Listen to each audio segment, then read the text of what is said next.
போட்டிருக்கிற காரணத்தினால் இந்த பிறந்த நாள் அல்ல, நாம் மக்கள் எடுக்கிற விழா, அவருக்கு மக்கள் விழா எடுத்துக் கொண்டிருக்கிறோம்.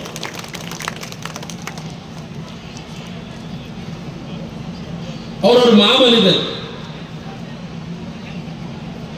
நம்முடைய குடும்ப பொருளாதாரத்தை உயர்ப்பதற்காக இருக்கிற ஒரு புரட்சியாளர். ஒரு கல்வி புரட்சியை செய்து கொண்டிருக்கிறார். மௌனமாக ஒரு கல்வி புரட்சியை செய்து கொண்டிருக்கிறார்.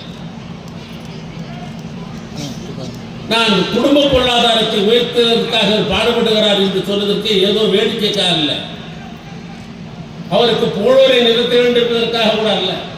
ஒரு தடவை யோசித்து பாருங்கள். காலையில எழுந்திருக்கிறோம், பிள்ளைக்கு காலையில பிள்ளைகளுக்கு பள்ளிக்கூடத்துக்கு அனுப்ப வேண்டும் என்றால் அந்த தாய்மார்கள் குழந்தைய கால நேரத்தில் உணவு சுட சுட போட்டு அனுப்பணுமே. நடுத்தர குடும்பமாக இருப்பது பழைய சாதி என்று ஒன்று பகுதி உண்டு நம் பகுதியில். அது கிராமத்தில் இரவு நேரத்தில் வடிக்கப்படுகிற சாதத்தை தண்ணீர் ஊற்றி வைத்துவிட்டு காலையிலே பழைய சாதம் என்று பள்ளிக்கூடத்து பிள்ளைகளுக்கு போடுகிற தாய்மார்களுக்கெல்லாம் தெரியும் இந்த கஷ்டம் என்னன்னு. எல்லாருமே கணேசனை போற வசதியானவர்களா அல்லது சபாராஜேந்திரனை போன காலையில சுட சுட இட்லி கூட எத்தனை குடும்பம் இருக்கிறது தமிழ்நாட்டில்? இல்லை. அதுவும் கடலூர் மாவட்டம், திருவண்ணாமலை மாவட்டம், விழுப்புரம் மாவட்டங்கள் எல்லாம் அதிகமாக கிராமங்கள் இருக்கிற மாவட்டம். இந்த மாவட்டம் எனக்கு தெரியும். அப்படிப்பட்ட கிராமத்திலே பெரும்பான்மையான குடும்பத்திலே காலையில் நம்முடைய வீட்டு பிள்ளைகளுக்கு பள்ளிக்கூடத்திற்கு போவதற்கு நாம் உணவு சமைப்பதே இல்லை. பல குடும்பங்கள் எல்லாம் பழைய சாதத்தை தான் தண்ணீர் போட்டு மோரை போட்டு அனுப்புவதற்கு நாம் வாடிக்கையாக வைத்திருக்கிற குடும்பம். அப்படியே அந்த உணவுக்கு நாம் செலவிட வேண்டும் என்று சொன்னால் எவ்வளவு செலவாகும்? ஆக அந்த செலவை நமக்கு குறைப்பதற்கு இந்தியாவிலே எந்த முதலமைச்சருக்கும் தோணவில்லை. தமிழ்நாட்டு முதலமைச்சருக்கு தோணிய காரணத்தினால் தான் காலை உணவு திட்டம் என்கிற ஒரு திட்டம் வந்திருக்கிறது. தாய்மார் என்ன சொல்றாங்க? தம்பி யூனிஃபார்ம் போட்டியா, ஸ்கூல்ல சுட சுட உனக்கு சாப்பாடு போடுவாங்க, அறுசுவையோடு உனக்கு டிஃபன் கிடைக்கும். அதுக்கு ஆவர செலவு இன்னைக்கு குடும்பத்தில் நமக்கு இல்லை. போதுமா? உன் அண்ணங்காரன் மற்றதுன்னா அவன் படிச்சா போதும், அவன் படிச்சவங்க எல்லாம் கரை சேர்ப்பான், நீ படு. கொஞ்சம் சில பெண்கள் இல்லை இல்லை நான் +2 வரைக்கும் படிக்கும், +2 வரைக்கும், +2 தாண்டும். அதோட பல தாய்மார்கள் போதும் நீ படிச்சு ஒழுங்கா சமைக்க கத்துக்கினா தான் போற இடத்துல குழப்பாக நடத்தலாம். ஒழுங்கா அந்த வேலையை 10 மாதம் ஈன்றெடுத்த தாய்மார் தான் நம்ம சொல்றது. எத்தனையோ பெண்கள் சிறப்பாக படிக்கக்கூடிய பெண்கள். நான் இப்படி சொல்லுகிறேன், ஆண்களோட பெண்களுக்கு அறிவு அதிகம். அங்க தேர்வு நடைபெறுகிறது. ஃபர்ஸ்ட் மார்க் யார் எடுக்கிறாங்க? யார் எடுக்கிறாங்க? பெண்கள் தானே. +2 அரசு நடக்கிற பொழுது யாரு முதலிடத்தையும் 2வது இடத்தையும் கம்பல்சரியா பிடிக்கிறாங்க. 10 வருஷம் 3வது இடத்தை முட்டி பிடிப்பதற்கு நம்முடைய பிள்ளைகள் தடமாறலாம். 3வது இடத்தை அப்படி அறிவு சார்ந்து படிக்கிற பெண்களை தாய்மார்கள் போதும் 12வதோட என்று நிறுத்துகிறோமே. அதை உணர்ந்த தமிழ்நாட்டு முதலமைச்சர் சொல்லுகிறார், இல்லை இல்லை கல்லூரிக்கு போய் பட்டதாரியாக மாறி என்று சொல்லி இன்னைக்கு புதுமை பெண் திட்டத்தை சொல்லி மாதா மாதம் அந்த பெண் அக்கௌண்ட்டுக்கு 1000 ரூபாய் பணம் வருகிறது. 12 மாசம் நாம 1000 ரூபாய் கொடுத்தா நம்முடைய பொருளாதாரம் என்ன? இந்த 12,000 அவர் ஏத்துக்கிறாங்க. காலை உணவு அவர் சேவை ஏத்துக்கிறாங்க.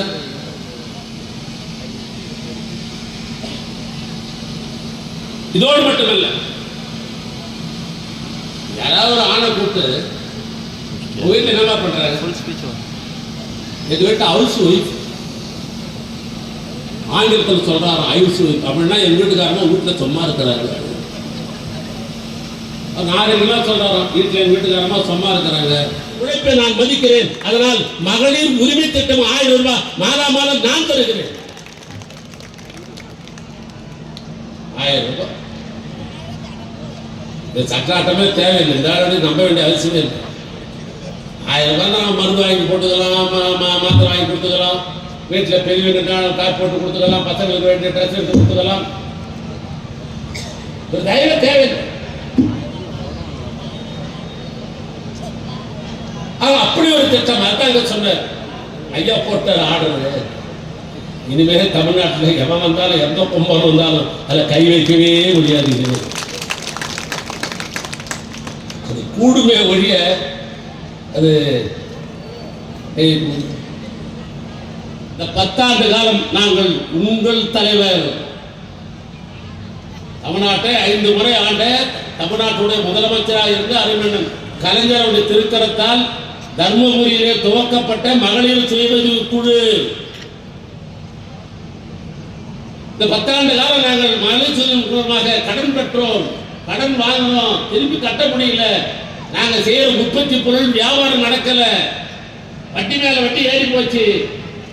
அது எப்படியாவது நீங்கள் ஆட்சிக்கு வந்தால் தள்ளுபடி செய்யுங்கள் என்று தமிழ்நாட்டில் இருக்கிற அத்தனை சகோதரிகளும் மனுவாக கொடுத்தனுடைய விளைவு அறிவியல் நண்பர்களே. தமிழ்நாட்டு முதலமைச்சர் முதலாக வந்தவுடனே போட்ட கையெழுத்து எதிரானா 2500 கோடி ரூபாய் மகளிர் சுயஉதவி குழு மொத்தம் ரத்து.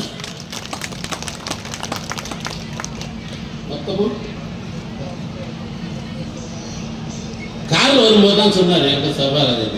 அது என்னன்னா திராவிட மாடல் ஆட்சி ஆரம்பிச்சதுலேருந்து பார்த்தாக்கா எல்லாம் பெண்களுக்கு சகோதரிகளுக்கா. புதுமை பெண் திட்டம் அவங்களுக்கு தான், காலை சுற்று திட்டம் அவங்க சம்மந்தப்பட்டது தான், ரேஷன் கடைகளை போய் பொருள் கிடைக்குதுன்னா அது அவங்க சம்மந்தப்பட்டது தான். ஒன்றும் வேணாம், 1000 ரூபாய் பணம் கொடுத்தாங்களே, 1000 ரூபாய் பணம் கொடுத்தாங்களே. நாம தானே குடும்ப தலைவர்கள், அந்த குடும்ப தலைவர் கையில் கொடுத்துருக்கூடாது. அங்கே போய் நம்ம மரியாதை போச்சு. மொத்தமும் குடும்ப தலைவிகையில் தானே கொடுக்குறாங்க புலம்பின்னு வந்தார். சொன்னதோடு மட்டுமல்ல, வருகால தமிழ்நாட்டு முதலமைச்சர்கிட்ட நாம் ஒரு மனு கொடுக்கணும். ஆண்களுக்கெல்லாம் ஏதாவது திட்டங்கள் எங்களுக்கு நிறைவேற்றுங்க அறிவிங்கன்னு மனு கொடுக்க நிலைமை வந்துச்சுன்னார். அப்பதான் சொன்னேன், ஏன் நமக்கு தான் செய்யறாரு. தாய்மொழியான தமிழுக்கு ஆபத்து வரை இருக்கிறது. மாணவர்களை சேர்ந்த தம்பிமார்களே, அதற்கு நீங்கள் எல்லாம் அந்த பட்டாளத்திற்கு தயாராக வேண்டும் என்று அவர் பேசுறார். அதுக்கு பின்னால் வந்த அன்றைக்கு 19 வயதே நிரம்பி இருக்கிற நம்முடைய தளபதியார் அவர்கள் மாணவர்களில் இருந்த பொழுது பின்னால் வந்து அவர் பேசுகிறார். அந்த எல்கி அவர்கள் சொன்னார், நம்முடைய தாய்மொழியான தமிழுக்கு பிரச்சனை வருகிறது என்று சொன்னால் பட்டாளமாக நம்ம பெற வேண்டும் சொன்னார். இந்த பட்டாளத்தில் ஒரு சிப்பாயாக என்னையும் சேர்த்துக் கொள்ளுங்கள், நான் உயிரையும் துச்சமாக கொடுப்பதற்கு நான் தயாராக இருக்கிறேன். 1971 வயது 15. அந்த உணர்வை நான் இப்பொழுது சமயத்திலே 21/1/2024 சேலத்திலே ஒரு இளைஞரணி மாநாடு நடைபெற்றது.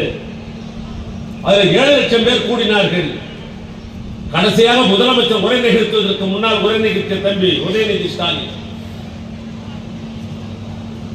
அவர் கம்பீரமாக சொன்னார், என் தாய்மொழியான தமிழுக்கு ஒரு ஊரு நேர்மையானால், அதற்கு ஒரு களங்கம் ஏற்படுமையானால், நான் அந்த மாநாட்டின் மூலமாக சொல்லுகிறேன், என்னோடு 7 லட்சம் இளைஞர்கள் இருக்கிறார்கள். நான் அந்த தமிழ் மொழிக்கு என் தாய்மொழிக்கு ஒரு குந்தகம் ஏற்படுமையானால், களங்கம் ஏற்படுமையானால், என் தலைமையிலே 7 லட்சம் இளைஞர்கள் உயிரையும் கொடுக்க தயாராக இருக்கிறோம் என்று தங்கநாதன் விட்டார்.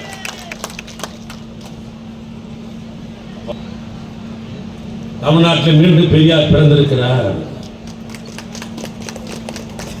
தமிழ்நாட்டில் பேருந்து அண்ணா பிறந்திருக்கிறார். திராவிட இயக்கம் என்பது ஏதோ சாதாரணமாக அல்ல.